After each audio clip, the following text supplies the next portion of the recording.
You stand alone on a ridge under a pale moon, the frosty air crisp in your lungs. Whisper quiet winds rustle the pines around you, carrying the scent of smoke and wet stone. Far below, a placid lake mirrors the starry sky, yet the night is tinged with unease, an invitation to a gentle, unsettling journey through time. You feel a warm wool cloak around your shoulders, but even that can't entirely banish the chill. Somewhere in the distance, a lone owl calls. The world feels both inviting and strange. Here, in the hushed half-light, you remember the stories of your ancestors, of hard winters and dark castles, of ancient tombs and glittering courts, stories both grim and strangely comforting. Your heartbeat slows. With each breath you sink deeper into the gentle suspense, as though drifting on a quiet river beneath a veil of night. This is no ordinary bedtime tale. It's a cozy descent into history's forgotten corners, where darkness is a friend who will lull you to sleep. You invite yourself forward to begin. Each step into these stories is soft and careful, like treading on fresh snow. There is comfort in the flicker of your own memories, and in the strange kinship of people long gone, struggling under the same moon. The world may be dark, but it glows with distant fires of human resilience. Take a deep breath of that cool night air. Feel it ease your shoulders. You're safe here, yet the night holds mysteries. With a slow smile, you turn toward the first tale, one of deep winter, burning coals, and survival.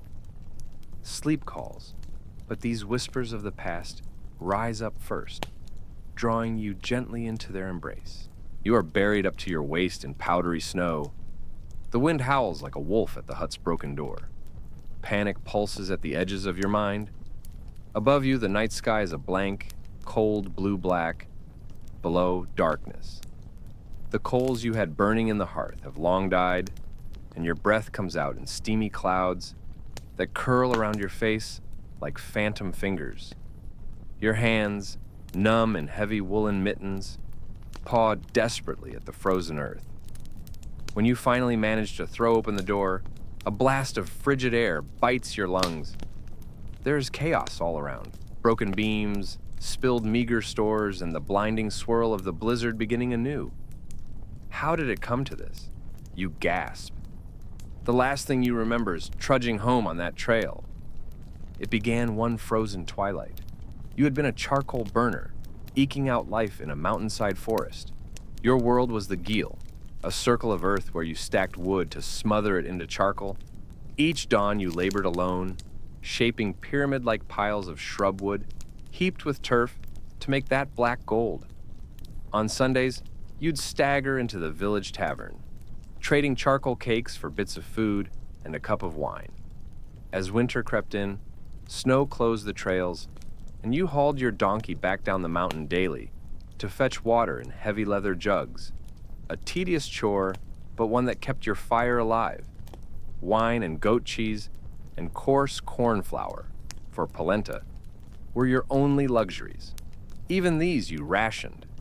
At least I don't have to haul soapstones like a castle washerwoman, you'd joke with yourself after a burning mouthful of bitter soup. As you flash back to that evening, you recall making a large pot of millet porridge over a smoky fire, the fat sizzling, warming your fingers with gentle heat. You remember singing a low tune and nursing a goblet of cheap cider, feeling smug that tonight you would finally sleep indoors, on your bed of dried leaves in your lopsided cabin. Everything was as you liked. The donkey tied nearby, the mountain panorama dark beneath the first stars. You recall the comforting crackle of the kiln's ring at the forest edge, red embers glowing under layers of turf.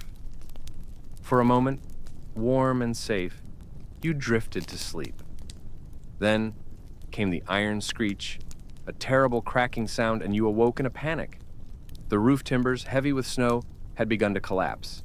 Roof beams fell like thunder, and you instinctively dove out of the way. You threw yourself into the back of the hut, curling around the donkey, yelling prayers. The hut groaned, and a wall gave out with a shower of snow and debris, burying one leg and throwing you face first into the cold dirt. Sandwiched between your cowshed cot and a fractured wall, you couldn't move your legs. Fear threatened to drown you, and for a moment you felt your heart slowing. In the chaos, a blood-curdling scream escaped you, and then a chuckle, too. You were too cold, too bruised, to be properly terrified. "At least it's warm in here," you muttered, teeth chattering as your whole world pitched into darkness. Hours, or was it days, later, you pull yourself back to now, half buried outside, saved only by a few precious logs that collapse just enough to leave a gap. The chaos has passed, but your fight has only begun. You know you must survive. First, the cold. Every breath feels like shards of glass in your lungs. You stomp your feet frantically clear snow and roll partially out of the shattered hut. The sky has gone black. Gusting snow dims the moonlight. You manage to drag yourself toward the feeble fire, still smoldering deep in the kiln. Leaning at a precarious angle, it glows weakly under heavy ash. Shivering violently, you add a piece of broken wood from the floor to coax the embers back. The flame erupts, a sudden volcano of relief, and you huddle close to it with crossed arms, trying to warm the ice that clings to your bones. You remember the bread in your pack. It's stale, frozen rock hard. You smash it with a stone, crumble the shards into the pot of leftover soup, and drop a frozen bit into your mouth. The granules crunch in your teeth like frost on a roof. Bitter hot tears spring as you swallow the soup, just a spoonful, but it boils in your chest. You are free from the immediate bite of hunger, but still, every muscle is screaming with exhaustion. You collapse on the sheaf of fir boughs at the hearth's edge, heart hammering. Through the night, your body thrashes and struggles. At times you dream of warm taverns and city rooftops, but each nightmare is bleak. You drown in your own exhaled air, pulled down by creeping dark. When you wake, sweat chills on your scarred back, and you fight the panic attack clawing up your throat. You force yourself to stand. Every step hurts. Cold, stiff legs refuse to bend. Yet, you know any slumber could be your last. Slowly, painfully, you knead feeling back into your limbs. Your face is cut from colliding with splintered beam. Your mouth tastes like you chewed on wet coal. Your eyes sting with smoke and exhaustion. But you are alive, and more importantly, you are awake. You have a choice now. Lie here and fade, or push onward at any cost. With a ragged cry, you rise. Inside the hut, you rummage desperately. You gather damp tinder from between the logs, scrabble bark to fan the weak embers. In the ashes, you find blackened corn kernels from last night's meal. Half digestible or not, they give you some strength. You scoop them into your trembling fists and eat them like precious gems of energy. Soon, your stomach protests with cramps, but you can't feel the hunger through the bite of cold. You drink from an ice-stiffened water jug.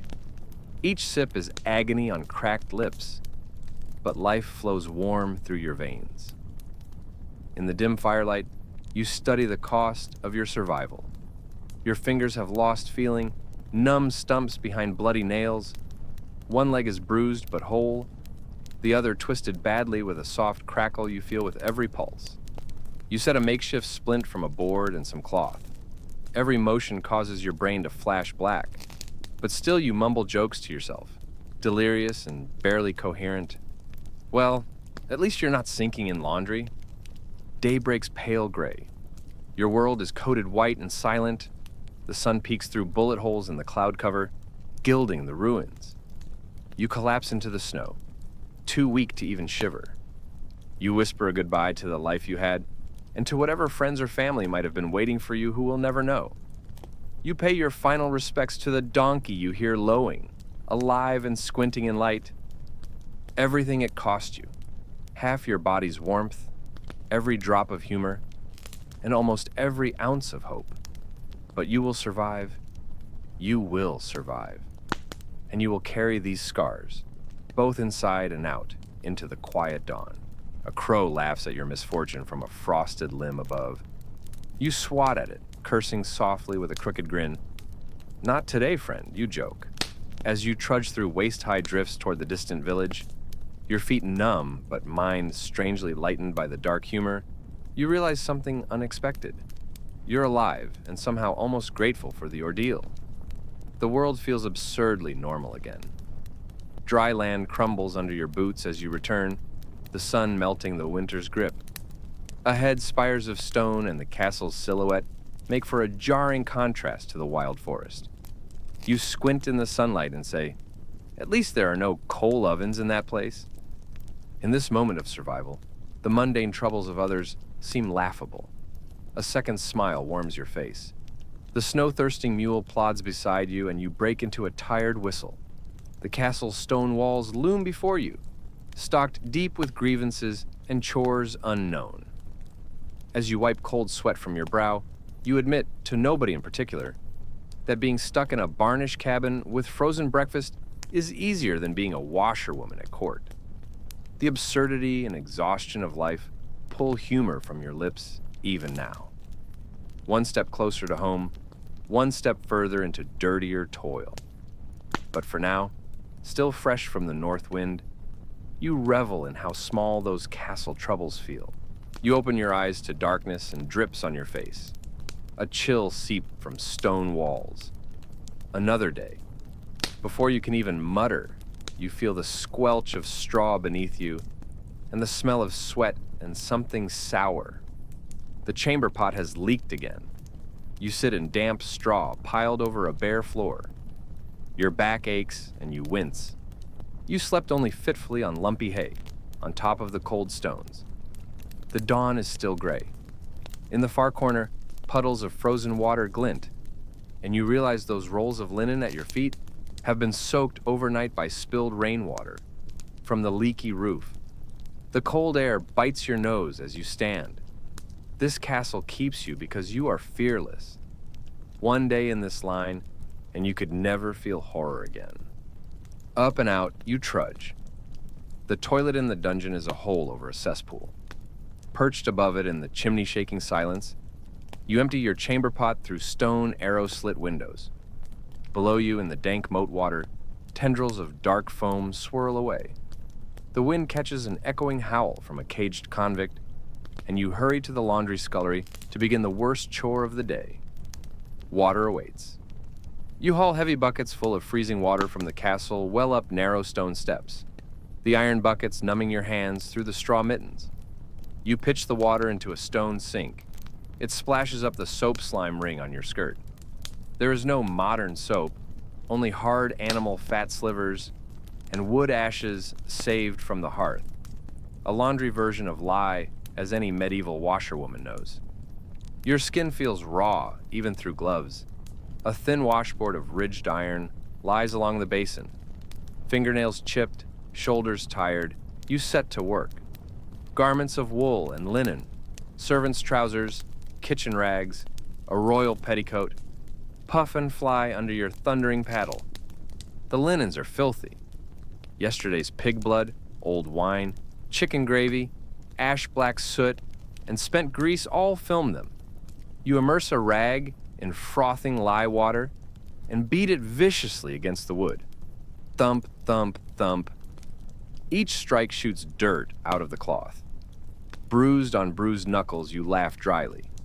You'll rust your iron paddle before you rust out, you joke. Beside you, another washerwoman hums a horror lullaby. The tale of the Lady of the Lake who drowned herself in laundry soap after snapping under the weight of unending wash. It's the only noble story they'll sing around here. The vinegar stench of the soak pits fills your nostrils. The boiler is crackling, sending plum-white steam into your face. You bob coughing between giant coppers of boiling water. Garments are dunked, left to boil until they no longer resemble recognizable fabrics. Fools call it bleaching. You carry a scalding sheet out to the yard whenever the rain pauses, spreading it on the grass like a makeshift flag. A cloud bubbles low with promise. If it rains again, it's back to square one. Your stomach turns as midday comes, gruel of thin barley and stale cheese. You snatch it greedily because there is no time to dawdle with meals. No chairs here in the laundry. You stand freezing, spoon out of a wooden bowl. Nobody seems to realize that eating means taking hands from work. Your coworker scolds you through teeth as you gulp your slop. There are always more clothes than you have hours, and the mistresses quarrel to make sure you know it. Afternoon is spent wringing out drenched cloths. Every tendon in your back screams under the strain of twisting sodden fabric. You pace in circles like an animal in a wheel, wringing out sheets, then laying them across the mossy garden hedges to dry. The smell of damp earth clings to everything. Your own hair is heavy and musty. Each damp linen piece is another coal in the fire of exhaustion inside you. The repetitive thwack of wet clothes on wooden beams is a lullaby torture. Just one more wring, just one more laundry. You beg sleepily inside your head. Your eyes blur into red squints. Even your jokes have shriveled dry. At least I could drown myself in all this laundry, you whisper to a puddle, and it offers only a cold reflection. Twilight and nails. As the last of the day's work, you scrub the muddy kitchen floor on your knees with straw and vinegar, the grit baking your palms. Bones wanting to sleep, you do not stand up straight again until you exit the hall. Outside, you stand and stretch with such relief that a distant howl of a wolf might have been laughter. None of this stops at sunset. You will carry these clothes to the presses in the morning, or haul yet another bucket for the black dinner, or scrub lipstick off the Duchess's marble. This is your baptism in humility. Each sunrise brings the same ritual. No dawn will end this. The wheel does not slow, the starch, the bleach, the scrub, the boil, the wring. It is endless. In your aching shoulders, you already feel tomorrow's ache. In the quiet night, you collapse into your thin straw bed, fingers clawed and stiff. A spider crawls up a sash from the grass. Even she has a warmer home. You smile tiredly. It never ends, you say, and drift to fitful sleep. The drip-drip of rain on old stone, singing you into nightmares. Stones and soot underfoot give way to sand and linty air. As dawn breaks over the Moorish hills, you rub your eyes, damp from last night's cold water. Laundry lies drying on distant palm reeds, but you're miles from the castle now. The echo of dripping water fades to the hush of dunes. In the distance, you hear men chanting and the rattle of camel chains. You crack a weary smile. From soap and sweat, you move now to secrets and serpents. The mundane horror of the wash pit is behind you, replaced by something older, by whispers of curses under the desert sun. You pack a small satchel with a scrap of bread, a tarnished lantern, and rope. Your cheeks harden as you wipe a smear of last night's charcoal under your eyes, pretending for a moment you're going on an adventure, not scrubbing away the memory of another back-breaking day. Ahead is a shift from soapy water to deeper mystery. The last castle guards wave you off with bowed heads. They only see the face of a dusky child. You do not correct them. The anonymity is a kind gift on the road to old gods. You begin in myth. Your ears still ring with the legend. Beware the tomb, the pharaoh's curse. Every night, as you lay out your simple mat beside the dunes, you remember how storytellers trembled over Tutankhamun's name. A century ago, a young pharaoh's grave had been pried open, and suddenly journalists everywhere were mixing dust with superstition. They whispered about scarabs crawling off stone and seeps of poison in the air. Sir Arthur Conan Doyle even spun tales of bandaged revenants creeping out of pyramids. All of these stories should have terrified you, but they made you chuckle instead. Even now you might hum a long-forgotten mummy movie jingle, ironically. The desert is quiet around you. Your caravan has left you at the foot of a low cliff, alone, with only a battered lantern and a spade. Before you, miles of sandstone dunes end at a village carved in rock. This is Deir el Medina, the village of the necropolis. Beyond the palm orchards and clay mud houses lies the necropolis of painters and stone cutters who Who built the royal tombs? You pull your scarf closer against the wind and recall, myth and reality are not the same. There are no vengeful spirits here. Well, unless one counts a plague of locusts. In fact, history tells you something quite surprising. The very workmen who built these tombs had something like an ancient healthcare plan with clinics and sick leave.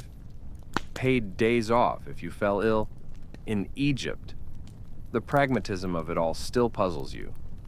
One local scribe even wrote, "If you ache and cannot work, just stay home and be well. Your neighbors will cover your share." You laugh to yourself. No curse, only paperwork and sweltering days of labor. Nevertheless, dread gnaws at the edges of your mind. These are not tombs of kings. They're of the artisans. Many villagers lie here in simple rock-cut chambers. Tonight you decide to join them. You light your lantern and start digging just behind a small shrine where a sleepy cat curls. It's easy to break through dry sediment into sandstone. Years of looters have loosened the walls. With a grunt, you hack away at the wall to enter the tomb of Senenmut, not the famous royal builder, but a namesake from this village. The entrance yawns like a dark cave mouth. You step in and your light dances on haphazard pottery. The air's musty, already stale, like a long, unopened book. It smells of moldy date syrup and the faint iron tang of blood. And, just on the edge of your hearing, you hear a trickle of something wet from the corner above. It could be your imagination, or perhaps not. You light a torch. The walls glow sepia. Hieroglyphs of worship, sunboats, and terrified prisoners stare back at you. The imagery is cheerful enough. The afterlife a golden paradise. Even Sennajem and his wife T are painted here, harvesting papyrus as equals, carved into eternal stone. They hold bundles of reeds under a Nubian sun, unafraid. It strikes you as strangely warm and honest for a workman's burial. Then, the real world intrudes. Here, under the painted chambers, are shelves of bodies. A brittle wooden shelf holds dozens of wrapped mummies. You recall the myth and grin softly to yourself.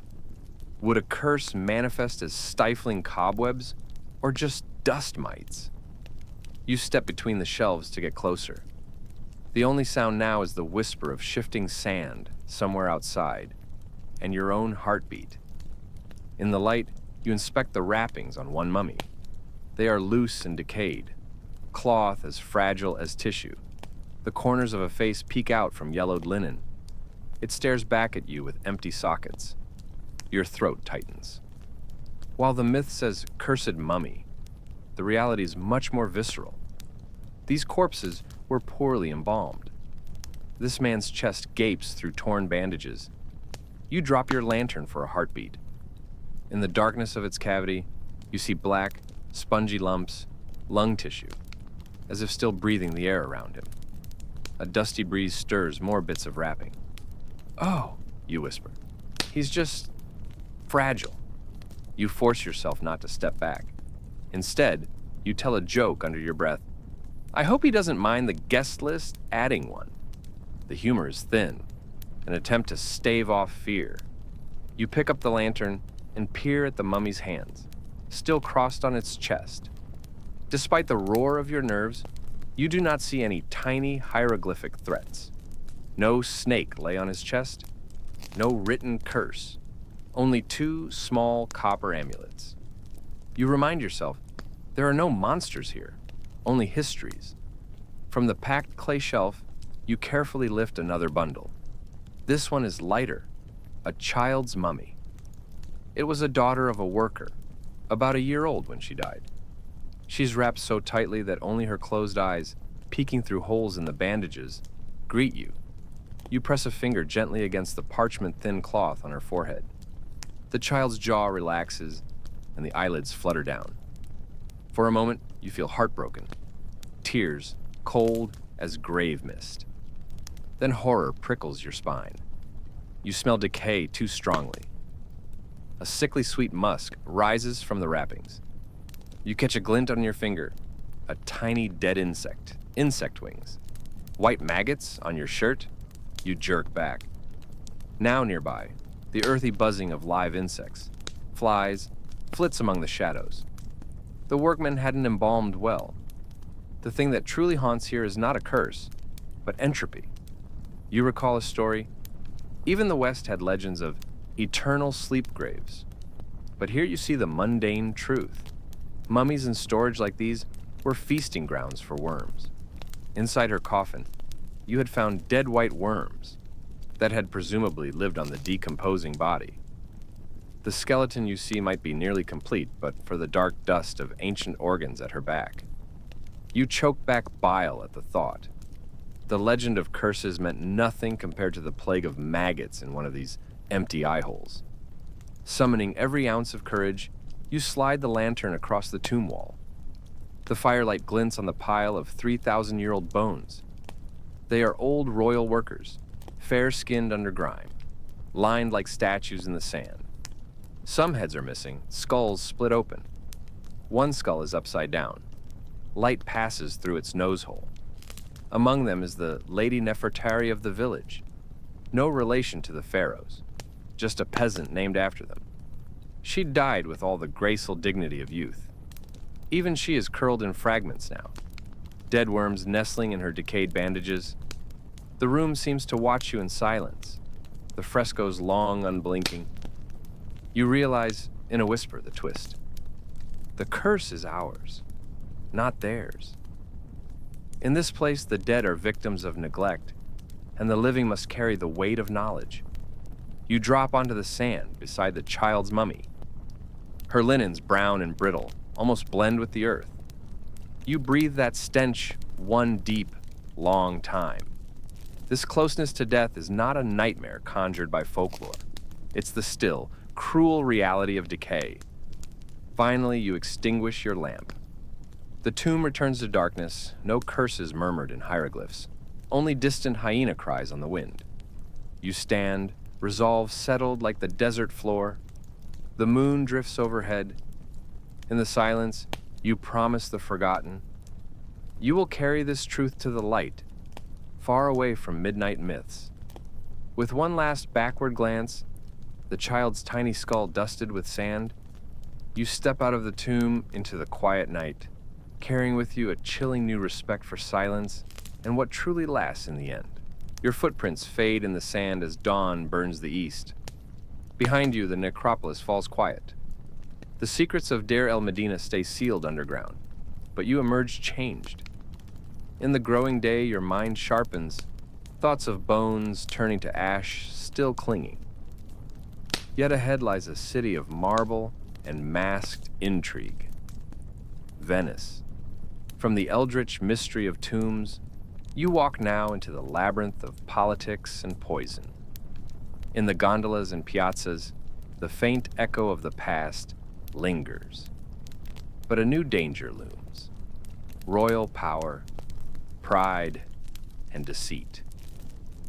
As you leave the desert, the scent of salt and varnished wood drifts on the tide. You chuckle to yourself that you're trading mummies and worms for Venetian courtiers and poison vials. Still, something in you stealins. At least in Venice, people die of intrigue, not maggots. Above, the sun rises over the Mediterranean's edge, a new dawn, full of gilded opportunities and peril. You dream of gold tiles and opulent staterooms. In your fantasy, you are the Doge, draped in a heavy gold and silver lame mantle, adorned with ermine fur, raising a corno ducal hat to some reverent crowd. But wakefulness is cruel.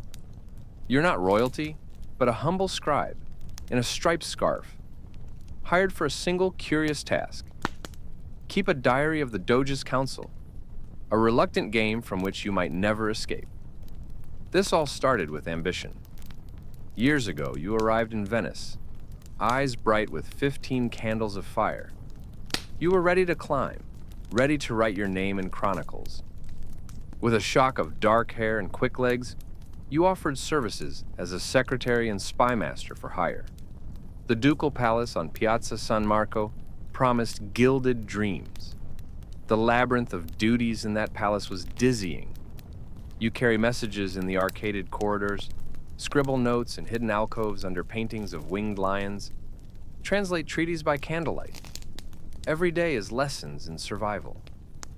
Beneath the facade of silk and ceremony, you quickly learn loyalty is currency as rare as snow in August, and everyone here is watching for an excuse to strike. Early on, one of the palace guards, a hulking gondolier turned assassin, warns you in a cracked whisper that there are no safe friends in Venice. Even your journal may kill you. He slides a folded scrap of diary paper to you, scribbled with ciphers. In Venice, friends gather like sharks at blood, secrets turn like masks, and knowledge can be heavier than a crossbow bolt. You nod grimly. This is not Dresden for diplomats. Every noble mind is a trap. The Council of 10, those 10 behind-the-scenes strangers, have eyes everywhere. They meet in secret chambers to watch doges and big families alike. In the Council's letters, you spy rumors of darker measures. They have forcibly exiled cousins and cousins' cousins on suspicion alone. You recall stories of old. Doge Marino Faliero dreamed of toppled crowns once, and his plan was promptly discovered, beheaded for it.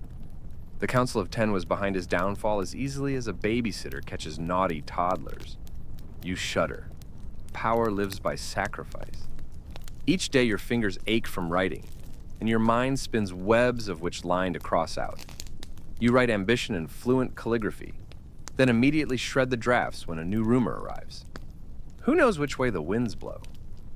You flip back through your journal late one night by dim lamp. Phrases blur. End of August, 1575. The Doge's nephew, young Nico, is eager. Council suspicious. Master Gardone wants me for something unspoken. You remember pumping Gardone for more info on Nico, and suddenly fear that Gardone, the Doge's spy master, might never want to see this gossip again. But still you dream. Every polished floor shines with hope. Once, just once, you think, you might be the playwright of your own fate. The Doge's sister invited you once to sip vermouth by the canal. Your heart still flutters at the memory of her perfumed gown brushing your arm. But her next invitation never came. Maybe you should have slipped her a note under the table. Maybe that vermouth had already been doctored. Around you, everyone hides razor-sharp daggers behind half smiles. You laugh softly as you polish quill nibs. With every compliment from a cardinal or a contessa, you joke to yourself, that's poison in the wine. If they genuinely like you, it's only because you're useful. For now. Yesterday in the Senate, one duchess handed you a plum and gave a wink. Later, you found out it was laced with belladonna, an assassination attempt disguised as hospitality. You thank your stars you spat it out in time. This evening, the palace is alive in riotous festivities. You wander the gilded halls by torchlight, pen at ready. Servants carry trays of Venetian cookies and spiced wine. Maybe it's plain buffet fare. Maybe it's a sneaky dose of hemlock under the glaze. Better not eat too much.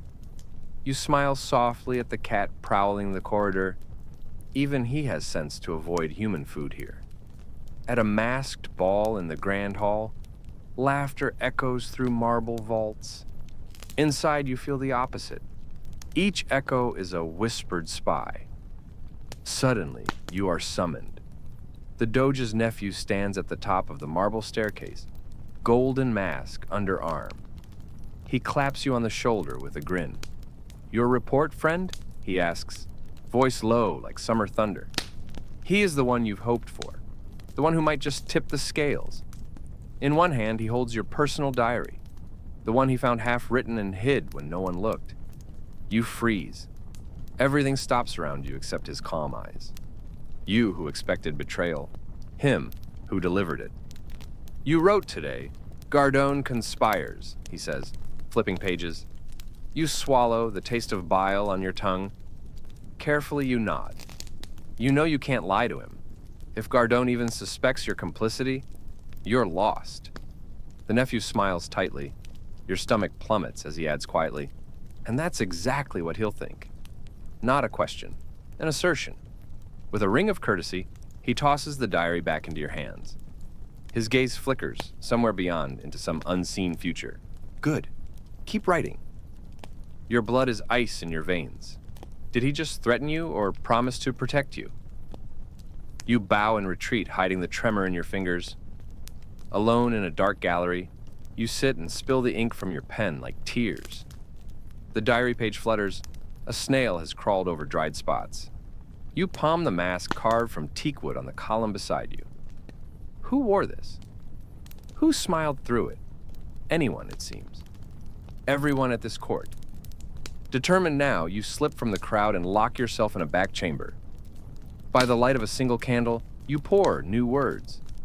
September 14th, 1575. Gardone visited me. He offers promotion if I keep silent about Pietro's plans. I refuse. He smiles too easily when I say no. I fear for my life. But already I am seen as a player, by both sides. Even as your pen scratches the final letter, you know it's insufficient. I must have evidence, you think. Someone will have to pay the price if you're to survive this. Days pass. You meet new friends in disguise. A librarian with poisoned lips.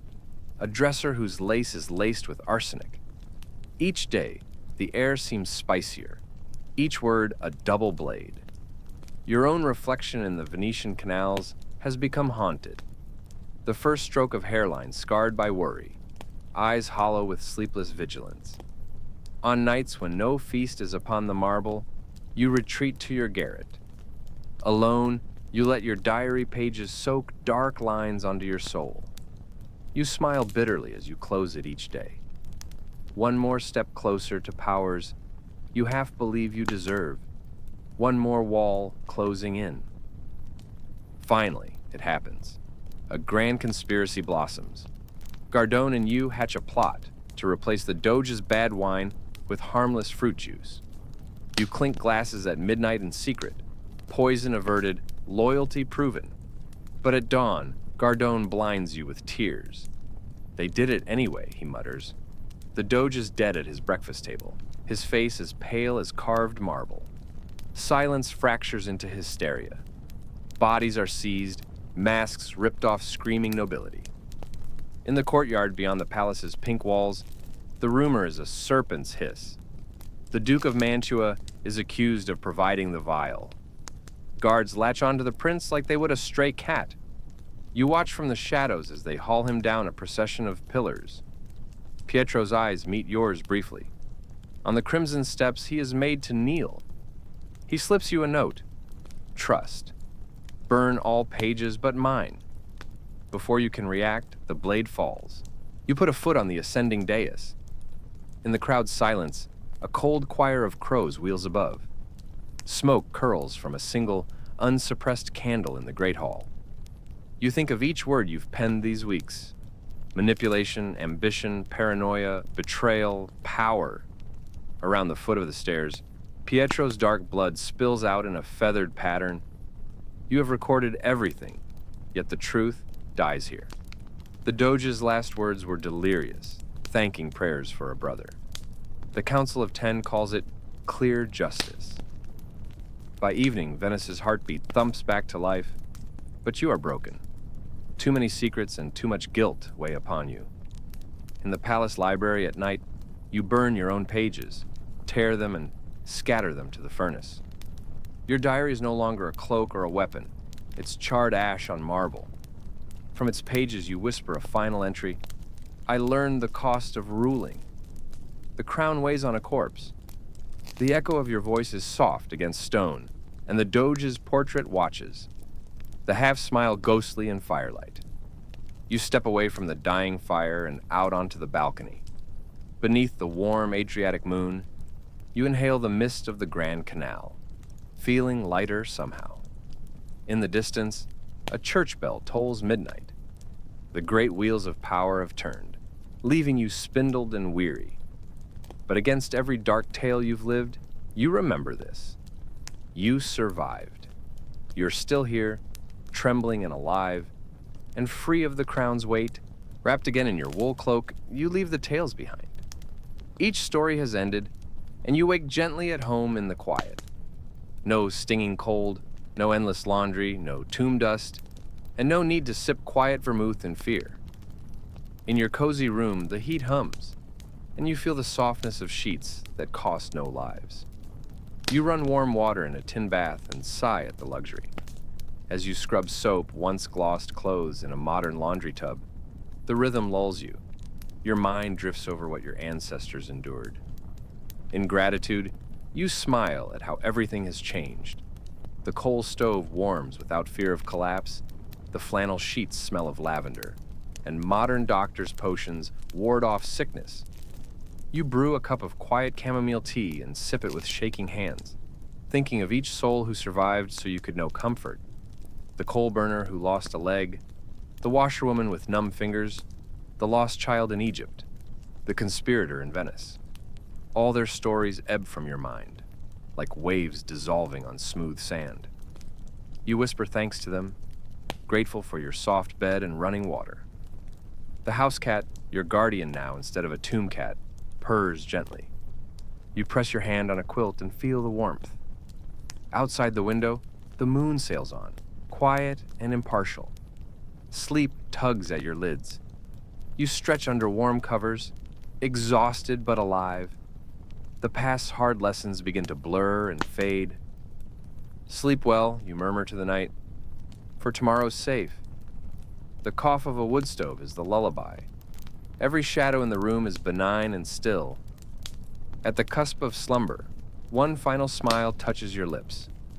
On the pillow, you dream of gentle rains instead of blizzards, of parade songs in city squares instead of morning chants, of blossoms in your hair instead of linen shrouds. History's heavy cloak slides off. Here and now, you are warm, loved, and at peace. With a thankful heart, you drift away, joining the quiet stars in a dream built on soft comforts and the courage of those who came before you. Good night.